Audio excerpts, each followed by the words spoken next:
الكريم أما بعد فأعوذ بالله من الشيطان الرجيم بسم الله الرحمن الرحيم إن الله وملائكته يصلون على النبي يا أيها الذين آمنوا صلوا عليه وسلموا تسليما اللهم صل على سيدنا محمد وعلى آل سيدنا محمد وسلم. ابو امامہ رضی اللہ تعالیٰ عنہ سے روایت ہے کہ حضور نبی اکرم صلی اللہ علیہ وسلم نے فرمایا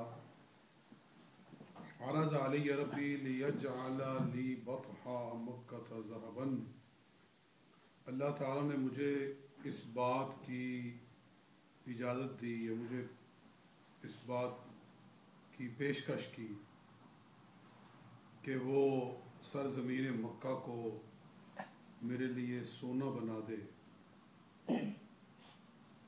فقلت، تو میں نے کہا لا نہیں یا ربی، اے میرے رب، لیکن اشبع یوما واجوع یوما، میں چاہتا ہوں کہ ایک دن مجھے کھانا ملے، ایک دن بھوکا رہوں. فاذا جوعت، جب مجھے بھوک لگے، تضرعت الیک، تو تیری طرف فریاد کروں، وذکرتک، اور میں تجھ کو یاد کروں. وَإِذَا شَبِعْتُ، اور جب مجھے کھانا ملے اور میں سیر ہوں، حمدتک وشکرتک، تو تیری حمد کہوں، تیرا شکر ادا کروں. رواہ احمد و ترمذی، سے احمد اور ترمذی نے روایت کیا ہے. یعنی حضور صلی اللہ علیہ وسلم اگر چاہتے تو مکہ کی سرزمین، مکہ کے پہاڑ آپ کے لیے سونا بنا دیے جاتے اگر آپ دنیا کو چاہتے ہوتے.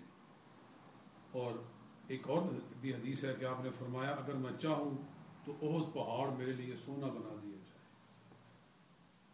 لیکن میں نے کہا کہ یا اللہ نہیں، میں چاہتا ہوں ایک دن کھانا ملے، ایک دن نہ ملے، یعنی کبھی ملے کبھی نہ ملے.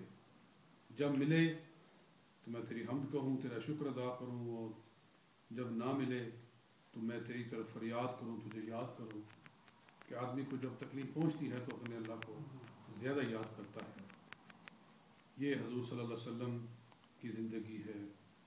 اور حضور آقا سید عالم صلی اللہ علیہ وسلم نے وہ ہمیں یہ تلقین فرمائی ہے کہ دنیا کے پیچھے نہ بھاگو اس طرح کہ جو ملے ادھر سے ادھر سے، دائیں سے بائیں سے، حلال حرام جو بس کھینچے جاؤ.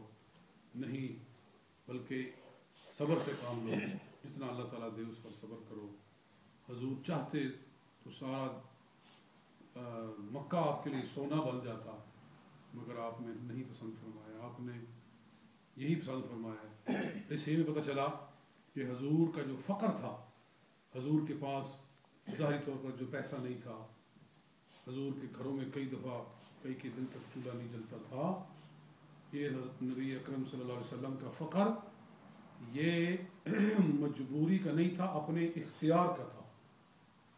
یعنی ہمارا فقر جو ہوتا ہے، اگر ہم میں سے کوئی غریب ہو تو یہ اس کی مجبوری ہے کہ بھی ہے نہیں اس کے پاس، کوشش اس کی ہوتی ہے کہ مجھے اور ملے، لیکن اللہ نے دے ہی دیا ہوتا. تو اس پر اگر صبر کرے تو بھی اس کو جزا ہے.